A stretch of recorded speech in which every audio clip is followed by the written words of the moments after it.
Saudara-saudari terkasih dalam Kristus, hari ini Sabtu 5 Oktober 2024 dalam pekan biasa ke-26 tahun B.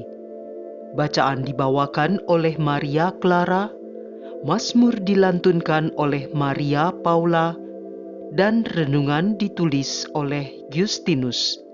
Selamat menekuni Sabda Allah. Mari kita semakin mengasihi, semakin peduli, semakin bersaksi.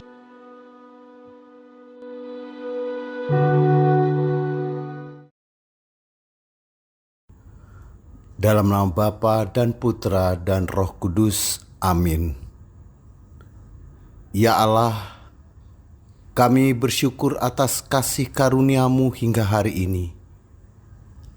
Kami sungguh berterima kasih atas kasih-Mu yang menyelamatkan kami, sehingga kami beroleh kehidupan dari penebusan Putra Tunggal-Mu, Tuhan kami, Yesus Kristus. Kami mohon kiranya Engkau menerangi hati kami untuk dapat mendengarkan sabda-Mu hari ini. Amin. Bacaan dari Kitab Ayub, bab 42, ayat 1 sampai dengan 3, ayat 5 dan 6, ayat 12 sampai dengan 17. Ayub berkata kepada Tuhan, "Aku tahu bahwa Engkau sanggup melakukan segala sesuatu, dan tidak ada rencanamu yang gagal. Sabdamu, siapakah dia yang menyelubungi keputusan tanpa pengetahuan? Itulah sebabnya, tanpa pengertian, aku telah bercerita tentang hal-hal yang sangat ajaib bagiku dan yang tidak kuketahui. Hanya dari kata orang saja aku mendengar tentang Engkau. Tetapi sekarang mataku sendiri memandang Engkau.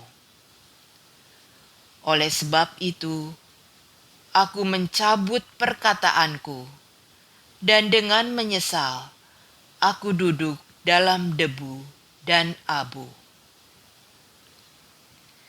Maka Tuhan memberkati Ayub dalam kelanjutan hidupnya, lebih daripada dalam hidup yang dahulu. Ayub mendapat 14.000 ekor kambing domba dan 6.000 unta, 1.000 pasang lembu, dan 1.000 ekor keledai betina. Ia juga mendapat 7 orang anak laki-laki dan 3 orang anak perempuan. Anak perempuan yang pertama diberinya nama Yemima, yang kedua Kesia, dan yang ketiga Keren Hapuk. Di seluruh negeri tidak terdapat wanita yang secantik anak-anak Ayub. Ayub mewariskan kepada mereka bagian milik pusaka seperti kepada anak-anaknya laki-laki. Sesudah itu, Ayub masih hidup 140 tahun lamanya. Ia melihat anak-anaknya dan cucu-cucunya sampai keturunan yang keempat. Maka Ayub meninggal dunia pada usia yang tua dan lanjut. Demikianlah sabda Tuhan.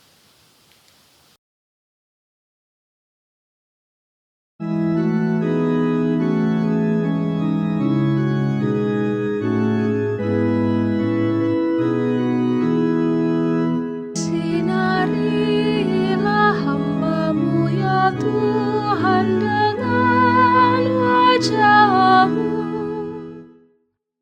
Ajarkanlah kepadaku kebijaksanaan dan pengetahuan yang baik, sebab aku percaya pada perintah-perintah-Mu. Memang baik bahwa aku tertindas, supaya aku belajar memahami ketetapan-ketetapan-Mu. Sinarilah hamba-Mu ya Tuhan dengan wajah-Mu. Aku tahu ya Tuhan bahwa hukum-Mu adil, dan memang tepat bahwa Engkau telah menyiksa aku. Menurut hukum-Mu, sekarang semuanya itu ada, sebab segala sesuatu melayani Engkau.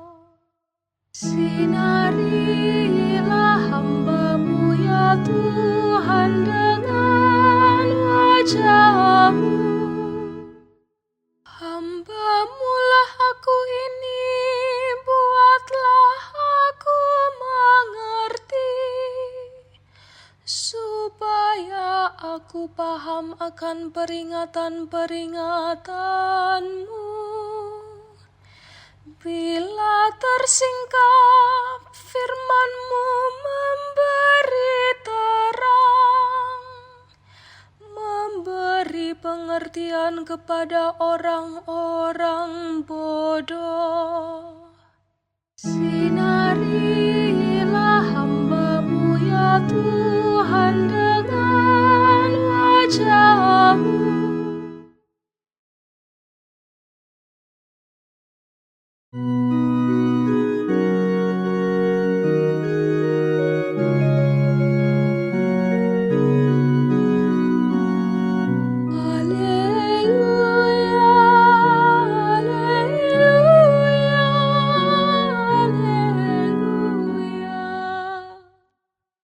Terpujilah Engkau Bapa, Tuhan langit dan bumi, sebab misteri kerajaan Kau nyatakan kepada orang kecil. Haleluya, haleluya, haleluya.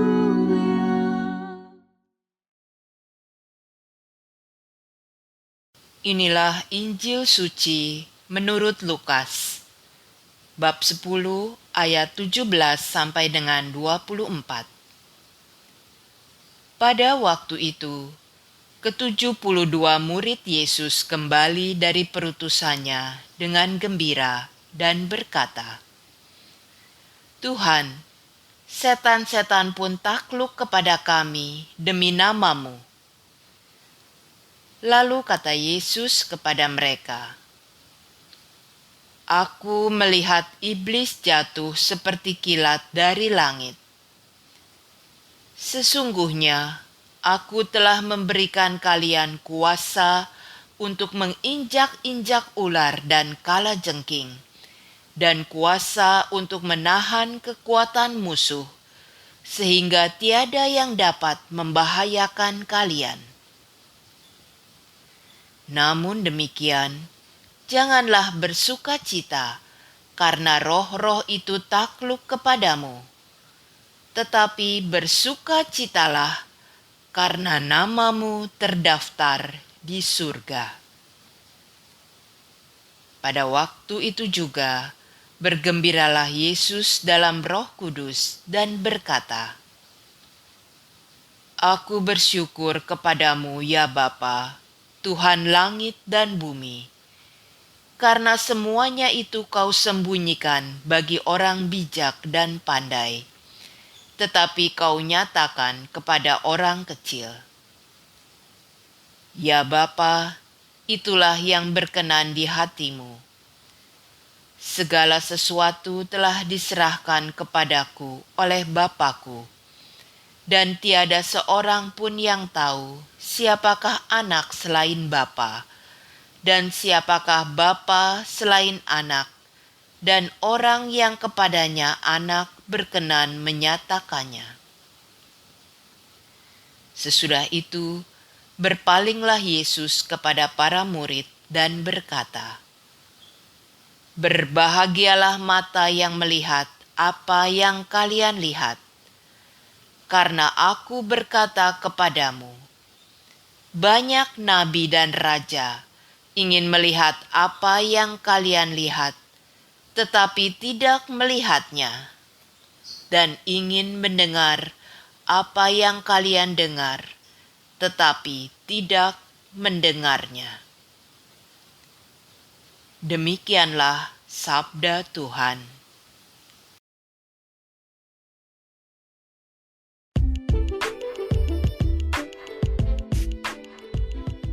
Melihat wajah Allah. Renungan dibawakan oleh Agustinus Ronald.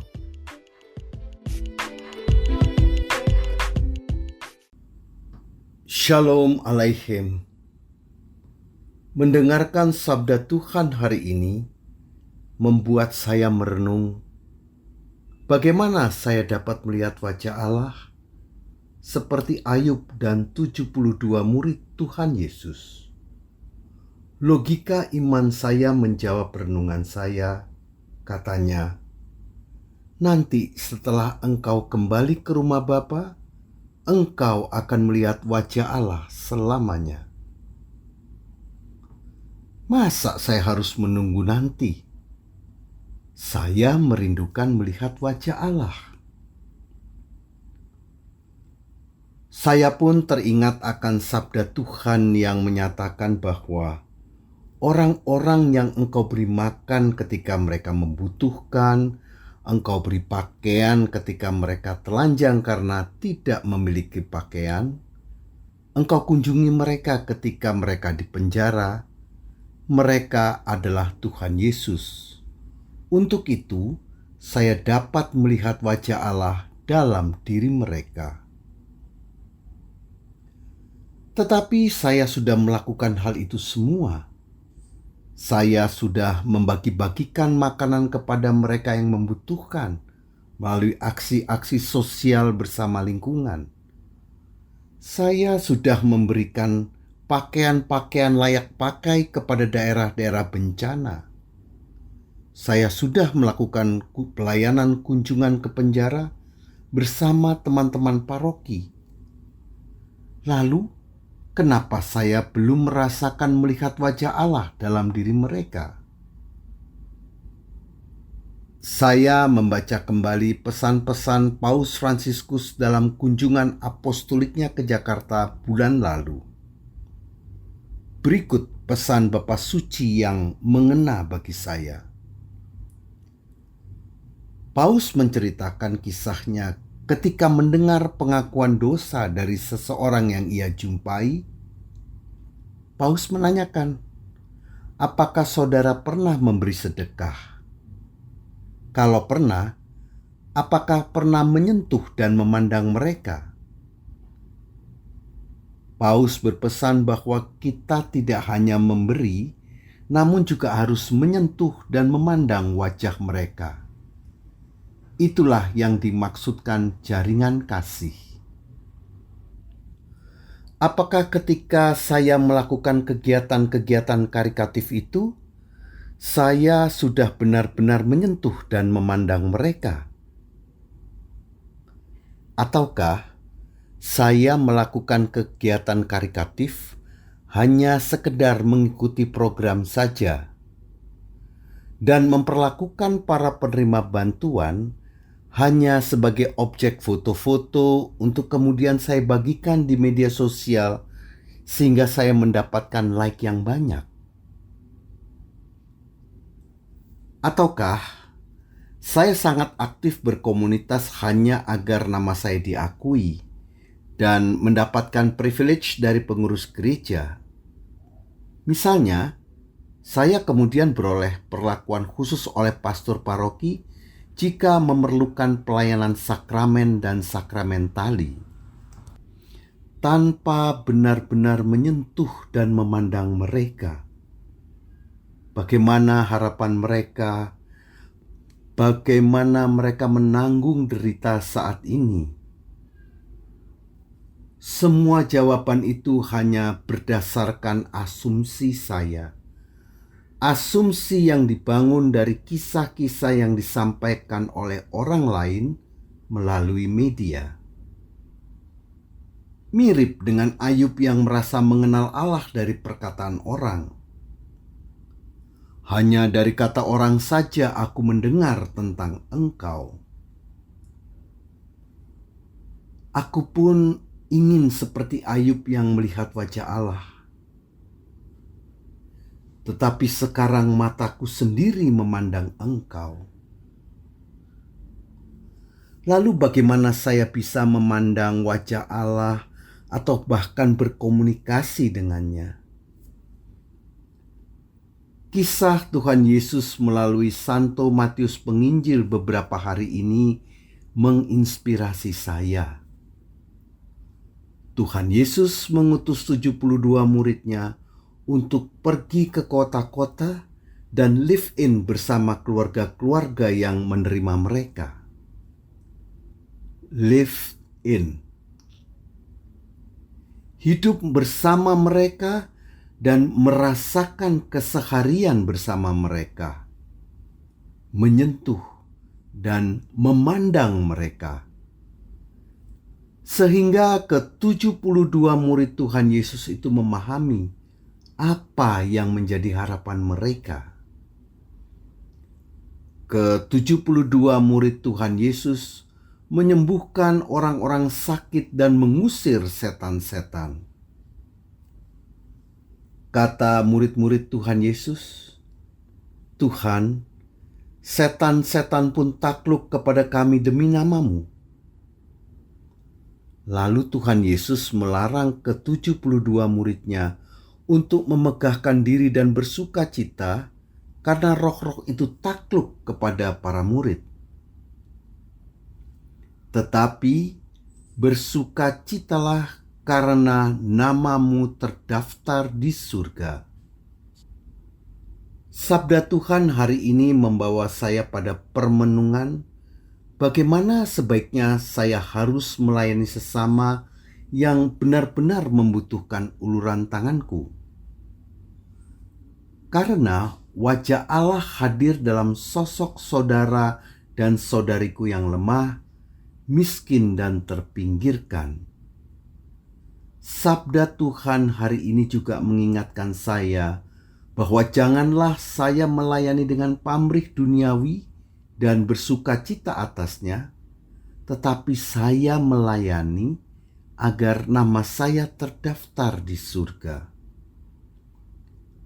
Nama saya tidak perlu tercatat dalam catatan sejarah seseorang ataupun komunitas tertentu, tetapi cukup tercatat di surga. Ya Allah Maha Kudus, kami bersyukur untuk rahmat karunia daripada-Mu, khususnya untuk sabda-Mu yang telah kami dengarkan dan renungkan. Mohon bantulah kami dan mampukan kami untuk melayani-Mu, yakni mereka yang lemah, miskin, terpinggirkan di sekitar kami. Amin. Dalam nama Bapa dan Putra dan Roh Kudus. Amin.